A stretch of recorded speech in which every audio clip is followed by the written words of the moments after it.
राधे राधे दोस्तों। क्या आपको पता है कि लक्ष्मण से मरने की खबर सुनकर ही उनकी पत्नी उर्मिला क्यों हंसने लगी थी। दोस्तों, रामायण में आपने श्री राम और सीता के बारे में कई ऐसी बातें सुनी होंगी जिन्हें आप सुनकर हैरान हो जाएंगे, लेकिन आज हम आपको लक्ष्मण और उनकी पत्नी उर्मिला के बारे में एक ऐसी बात बताएंगे जिसे जानकर आप चौंक जाएंगे। दरअसल कहा जाता है कि जब हनुमान जी लक्ष्मण जी के लिए संजीवनी लेकर वापस आ रहे थे, तब उन्हें रास्ते में उनकी मुलाकात भरत जी से हुई। उन्होंने भरत जी को बताया कि लक्ष्मण के प्राण संकट में, जिन्हें सुनकर भरत जी के पैरों की तले की जमीन खिसक गई। लेकिन हनुमान जी ये बात उर्मिला को बताई तो वह जोर जोर से हंसने लगी। तो अब आप सोच रहे होंगे कि जिसके पति के प्राण संकट में हो, मृत्यु के प्यारे होने वाले हो, उनकी पत्नी इस तरह कैसे हंस सकती है। तो आपको बता दें कि आपकी तरह ये बात हनुमान जी भी सोचकर परेशान होने लगे।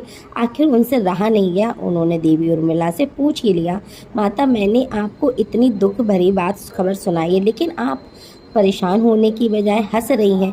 तब देवी उर्मिला ने उनसे कहा, हनुमान आपने बताया कि मेरे पति श्री राम की गोद में मूर्छित लेटे हैं।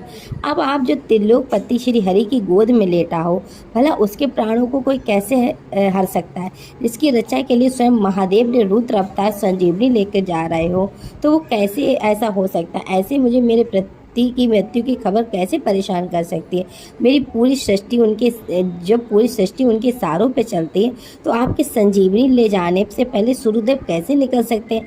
आप जो चाहें कुछ देर आराम भी कर सकते हैं, क्योंकि मुझे विश्वास है कि मेरी पत्नी न सिर्फ मृत्यु को हराएंगे बल्कि उस दुष्ट मेघनाथ को भी बंद करेंगे। ये बात सुनकर हनुमान जी चौंक गए। उन्होंने देवी उर्मिला के त्याग, स्नेह, अखंड और पवित्रता को प्रणाम किया और फिर लक्ष्मण जी को बचाने संजीवन लेने निकल गए।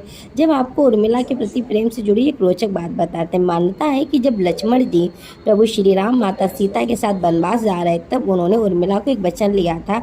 वचन ये था कि चाहे परिस्थितियाँ कितनी भी विपरीत क्यों ना हो, चाहे संकट कितना भी आ जाए, आप रोएंगी नहीं। अब आप सोच रहे होंगे कि लक्ष्मण ने उनसे ऐसा वचन क्यों मांगा। लक्ष्मण जी का कहना था, अगर आप विकट परिस्थितियों में रोएंगे तो आप कमजोर पड़ जाएंगे। ऐसे में माँ बाप और परिवार का ध्यान सब लोग कैसे रखेंगे। क्या आप जानते हैं कि अपने पति के लिए इस वचन को निभाने के लिए उर्मिला तब तक ना रोए। तो लक्ष्मण जी वनवास जा रहे तो तब तक ना रोई जब तक अयोध्या के दशरथ यानी उनके ससुर जी का स्वर्गवास हुआ। यहाँ तक कि लक्ष्मण जी के मूर्छित होने की खबर सुनकर भी उसकी आंख में एक भी आंसू नहीं आया। इतना ही नहीं, लक्ष्मण जी ने अपने अच्छे कर्म कर सके, इसीलिए जब तक लक्ष्मण वनवास रहे तब तक उर्मिला अयोध्या में सोती रही, यानी कि 14 साल तक उर्मिला अपने पति का साथ देने के लिए सोती रही। क्या आप इनके पीछे की वजह जानते हैं। दरअसल वनवास से पहले दिन श्री राम सीता तो सो गए, लेकिन उनकी सेवा रक्षा के लिए लक्ष्मण को रात भर जागते रहना पड़ता। ये देखकर नींद की देवी लक्ष्मण से मिलने गए। उन्होंने बताया कि वो जो कर रहे हैं वो प्रकृति नियम के विरुद्ध है। इस पर लक्ष्मण जी ने समझाया, कहा कि 14 साल तक मैं उन्हें अकेला कैसे छोड़ दूँ, यानी कि 14 साल तक उन्हें नींद न आए, ताकि वो अपने भैया और भाभी की सेवा कर पाएँ। इस पर नींद की देवी ने बताया कि ऐसा नहीं हो सकता है, ऐसा करना सृष्टि के नियम के खिलवाड़ हो सकता है।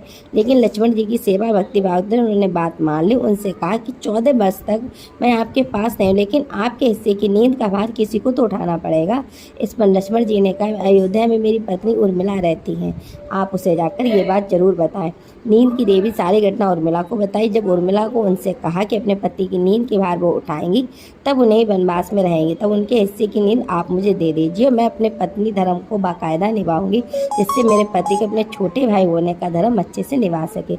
इसीलिए उर्मिला ने 14 वर्ष तक सोती रही। आपको बता दें, इसी तप के कारण लक्ष्मण जी मेघनाथ का वध कर पाए, क्योंकि मेघनाथ को केवल वही मार सकता था जो 14 वर्ष से सोया ना हो। तो दोस्तों, मेरी जानकारी आपको कैसी लगी, वीडियो पसंद आया तो प्लीज़ लाइक कमेंट जरूर करिएगा और मेरे चैनल को सब्सक्राइब भी करें। जय श्री राम।